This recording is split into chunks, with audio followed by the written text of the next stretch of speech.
see. Senator King, you're recognized. Thank you, Madam Chair.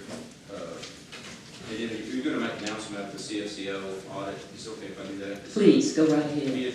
An audit has approved to do an informational report on CFCO, and members were supposed to have until Friday last week to get their questions in, so we will have an informational report at some point in time when audit gets done.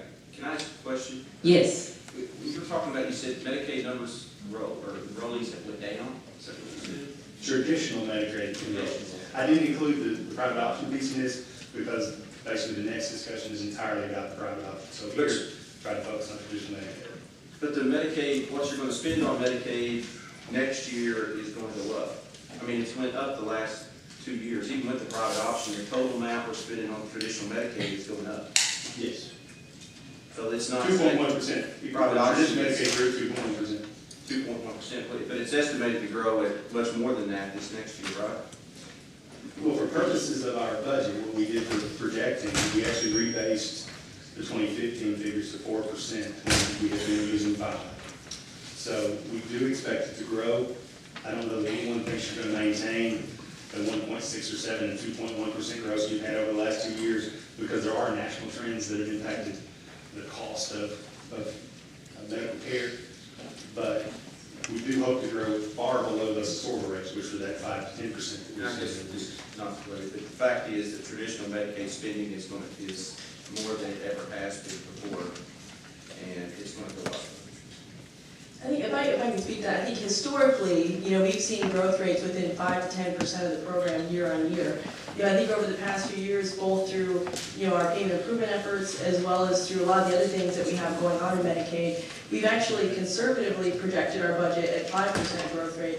I think this year, and last year, I think it ended right around 2%. As Mark had said, we don't anticipate that will continue in terms of those historically low growth rates, and will likely increase over time.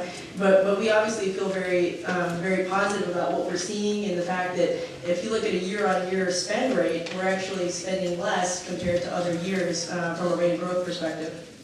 You say you're spending less, but the fact is we're spending more on Medicaid, traditional Medicaid, than we ever have before. We're growing less. Okay, but in the real world, in the business world, you can't continue to keep spending money. You can't sell a program that's going to save money and just say it's reducing growth, because when you spend money, there's a bill. And the reality is, it's just like our farm. I can go to the bank and say, this is part of the problem I have with some of the things that's getting out in public perception. When I go to the farm, I can sit there and say, our expenses are only going to grow at 2%. We're just going to be spending less than I estimated, 5 or 6%. Okay, the reality is I still have more of a bill that year than I did the year before. And that's what's happening with traditional Medicaid. We talked about the private option, and there just seems to be a bunch of misperceptions out there that all of a sudden it's saving Medicaid dollars, when in fact, as you just said, we're spending more traditional Medicaid dollars than we ever have before. And I think that's accurate, except that if private options were not there, these traditional Medicaid expansions would be greater. So it did impact it. You can't save money by spending money. That's just, you can't. And if I may, I think, part of what we've always messaged has been, our goal is to be able to bend the cost curve. We know that just, due to inflation, whether it's in the medical sector, whether it's within, the financial sector, we know that is a part of, that is just part of these kinds of programs.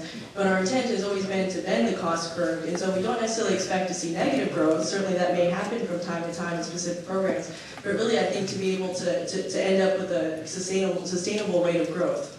Could you just reiterate, please, compare this growth rate compared to past 5 to 10 years? It's been between 5 and 10% during that period. Because I don't think anybody has ever said that we're going to spend less, because there's always a growth in healthcare spending just year to year because of inflationary costs, if nothing else. Our projected spending was less than the budget. Right, but just in terms of overall growth year to year, traditionally it's been 5 to 10%. This year we're 1, 2, 3%. As well as last year. That's correct. Right. Okay. Thank you.